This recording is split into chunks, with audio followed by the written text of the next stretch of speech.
오늘 우리에게 주시는 하나님의 말씀은 사무엘하 4장 1절에서 12절까지의 말씀입니다. 오늘도 하나님의 정의로움으로 우리는 긍휼과 자비, 은총으로 살아갑니다. 그 하나님의 정의로움이 오늘 한 달 여러분에게 복으로 충만히 임하시기를 예수님 이름으로 축복합니다. 죄송한 광고는 내일 새벽 병원 일정이 있어서 내일 새벽 하루 좀 쉬어가도록 하겠습니다. 그리고는 뭐 추석 때까지는 이제 빠질 일은 없을 것 같습니다. 죄송합니다. 우리가 3장을 마무리할 때 그랬어요. 아브넬이 죽었잖아요. 아브넬은 북이스라엘, 그러니까 10개 지파 이스보셋이 왕인 그 북이스라엘의 군대 사령관이었잖아요. 그 사령관이 다윗을 따르는 요압과 아비새의 그 동생인 아사헬을 아브넬이 전쟁 중에 죽이게 되잖아요. 그것을 안갚음으로 합니다. 복수는 우리 게 아닙니다. 결단코 아닙니다. 우리가 일본이 우리나라를 36년 동안 강제 통치를 하고 했다 해서 원수 갚아야 돼, 복수해야 돼. 결단코 하나님 뜻 아니에요. 원수로 생각해서 일본과의 관계를 계속 나쁘게 하고, 소식이 오면은 계속 나쁘게 해서 국민 여론을 나쁘게 하고, 결단코 하나님 뜻 아닙니다. 북한에 대해서 우리가 뭘 어떻게 하고, 우리는 그런 거 사실 잘 몰라요. 안보도 모르고 외교도 모르고 정치는 더더욱 몰라요. 그런데 많은 사람들이 자기들이 가진 어떤 그 답지가 정답인 양 막 떠드는데, 그분들 대통령 시켜주면 좋겠어요. 욕이나 시켜 먹고 오래 살으라고. 그런데 우리는 정치, 외교, 안보 이런 거 잘 모르거든요. 뭘 해야 되느냐? 우리는 성경에 능통한 사람들이잖아요. 그럼 뭘 해야 돼요? 기도하는 거예요. 하나님이 하신다. 보복하지 마라 했고, 원수 갚지 마라 했고, 하나님이 알아서 하실 거다. 나는 그것을 믿는다. 그것이 예수 믿는 사람, 이 땅 사는 사람 말고 구원받은 사람, 나는 믿음이 좋다, 그거 다 헛소리고, 그거 말고 예수 믿는 사람은 말씀대로 사는 거예요. 예수 믿는다 하지 말든지 자기 멋대로 막 떠들 거면, 예수 믿는 사람은 하나님 하시옵소서, 하나님이 인도하시옵소서, 그렇게 고백하는 사람이 진짜 예수 믿는 사람이. 그러면 정치고 경제 못 살아 죽겠는데 그런 말을 하지도 말라고 하지 마요. 성경엔 그런 말 하란 말이 없어요. 원수인 왕이 있어도 기도하고 축복하라 하지, 순종하라 하지, 다른 말 안 한다니까요. 신앙을 점검해야 될 때예요. 왜? 마지막 때거든요. 주님 재림할 날이 금방 임박해 있고요. 그리고 우리의 죽음의 날도 알지를 못해요. 그래서 어떻게 살아야 되느냐? 하나님께 맡겨요. 아브넬을 죽인 요압과 아비새, 그 세력이 얼마나 커졌겠어요. 다윗이 어찌할 수 없으니까 마지막에 뭐라고 고백합니다. 나는 연약합니다, 하나님. 악인의 악한 행위는 하나님이 그 악한 대로 갚아주시옵소서. 이게 우리가 할 일이에요. 우리가 하나님이 하시옵소서. 하나님이. 내가 보기엔 그 사람이 악행이고 내가 보기에 그 사람이 선행인데, 그런 것 말고 하나님이 하시옵소서. 하나님이. 그 일이 다윗을 닮아가고 묵상해가는 우리의 삶이라는 것이죠.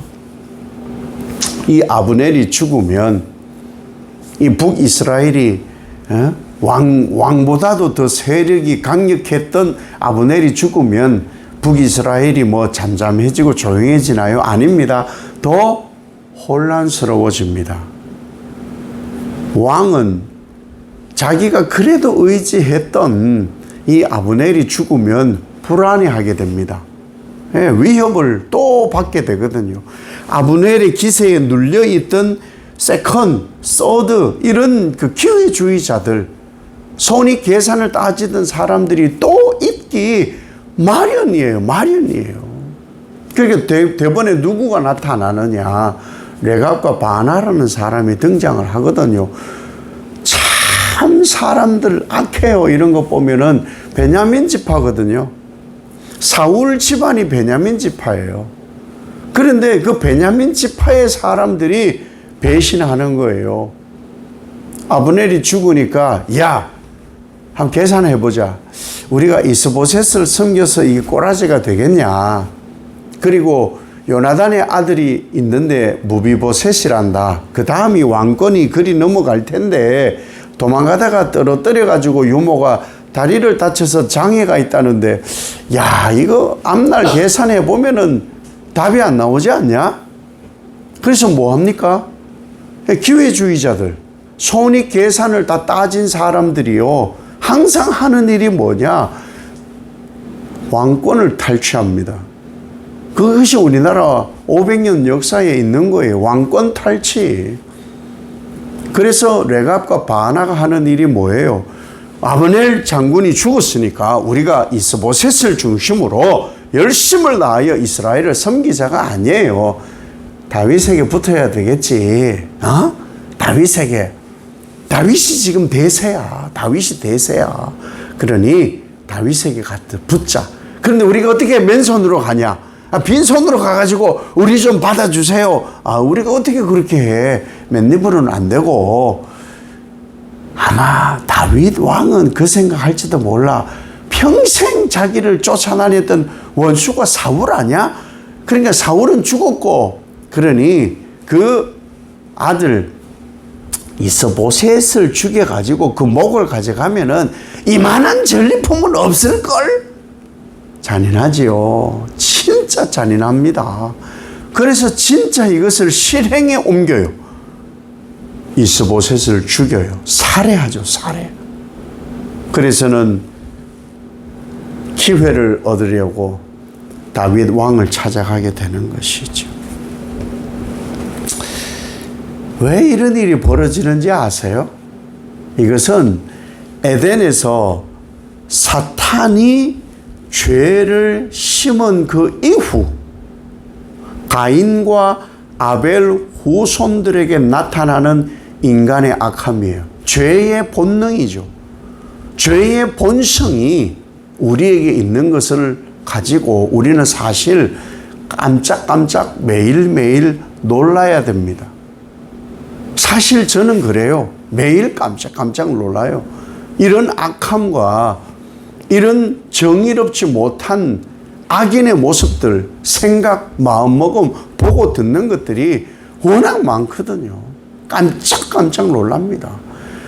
바른 말을 해도 저게 무슨 뜻이 있지? 해석을 하더라고요.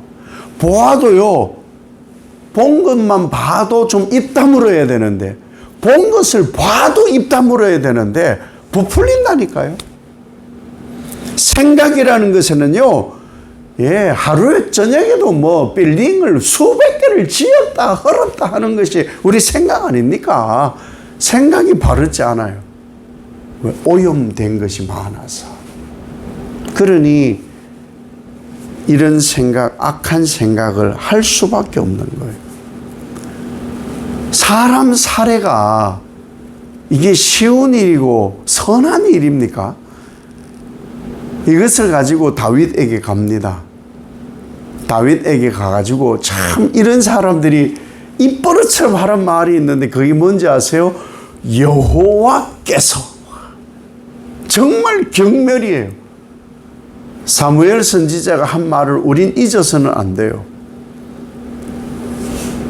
멸시하는 사람, 하나님을 멸시하는 사람을 하나님은 경멸하거든요. 아무나 하나님의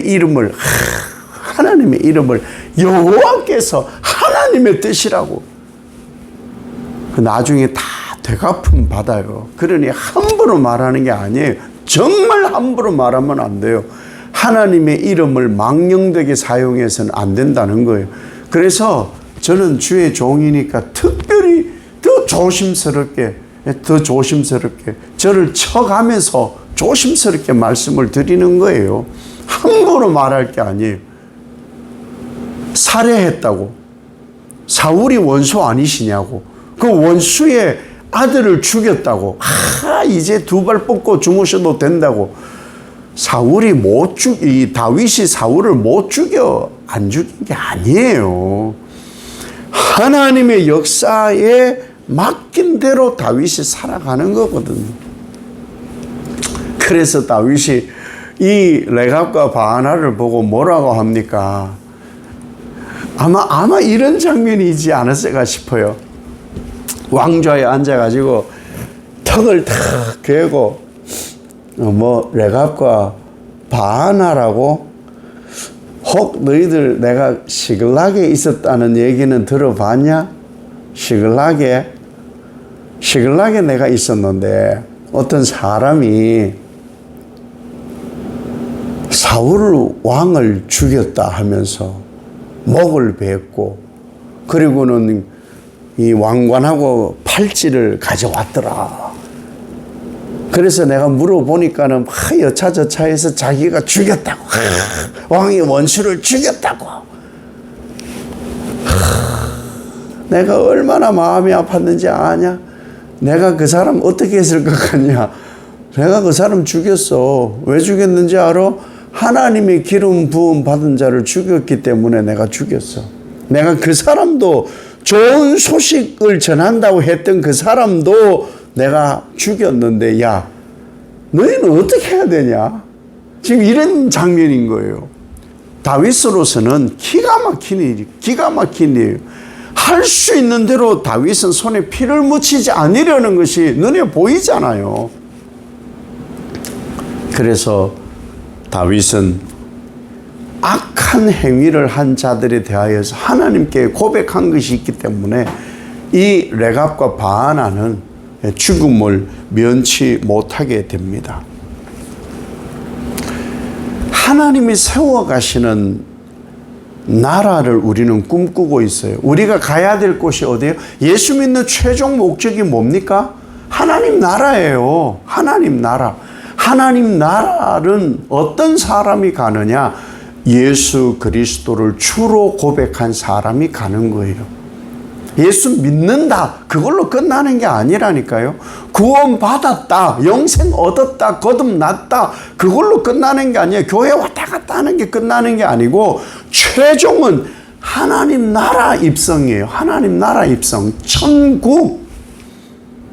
그곳이 우리가 가야 할 곳인데 이런 폭력을 행사하고 이거를 그래 놓고는 하나님의 뜻이라고 하나님의 이름을 망령되게 행하는 이러한 삶은 바람직한 삶이 결코 아닙니다. 예수님의 제자들은 이것을 깨닫지를 못했지요.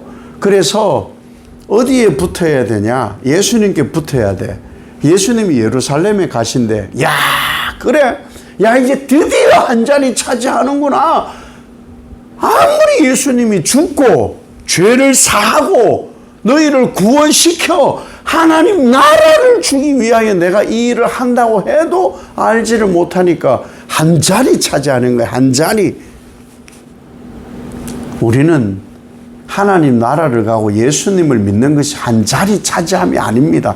돈 좀 한 자리, 권력 한 자리, 건강 한 자리, 명예 한 자리, 무슨 학벌 한 자리, 혈연 한 자리, 그거 차지하려고 예수 믿는 것 결단코 아닙니다. 그런 건 1도 가치가 없어요. 하나님 나라예요. 하나님 나라.